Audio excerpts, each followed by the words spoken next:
പത്തനംതിട്ട തുലാപ്പള്ളിയിൽ കാട്ടാനാക്രമണത്തിൽ ഒരാൾ കൊല്ലപ്പെട്ടു. പുളിയൻ കുന്നുമല സ്വദേശി ബിജുവാണ് കൊല്ലപ്പെട്ടത്. വീട്ടുമുറ്റത്ത് നിന്ന് ശബ്ദം കേട്ട് പുറത്തിറങ്ങിയപ്പോഴാണ് ആന ആക്രമിച്ചത്. ബിജുവിന്റെ മൃതദേഹം പോസ്റ്റ്മോർട്ടത്തിനായി കോട്ടയം മെഡിക്കൽ കോളേജിലേക്ക് മാറ്റി.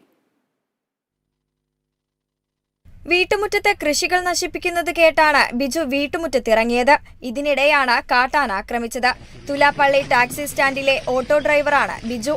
വീട്ടുമുറ്റത്ത് നിന്ന് 50 മീറ്റർ അകലെയാണ് ബിജുവിനെ മരിച്ച നിലയിൽ കണ്ടെത്തിയത്. കാട്ടാന ശല്യത്തെ തുടർന്ന് വീട് ഒഴിയാനിരിക്കെയാണ് ദാരുണ സംഭവമുണ്ടായത്. വിവരമറിഞ്ഞ് പമ്പ പോലീസും കണമല വനം സ്റ്റേഷനിലെ ഉദ്യോഗസ്ഥരും സ്ഥലത്തെത്തി. ബിജുവിന്റെ മൃതദേഹവുമായി നാട്ടുകാർ പ്രതിഷേധിച്ചു. കളക്ടർ എത്താതെ മൃതദേഹം മാറ്റില്ലെന്നായിരുന്നു നാട്ടുകാരുടെ ആവശ്യം.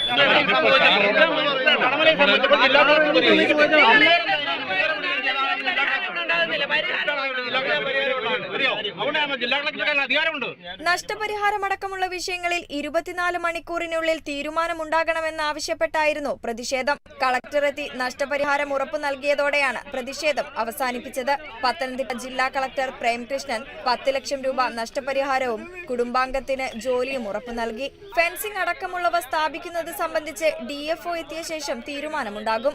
Kerala vision news, Pathanamthitta.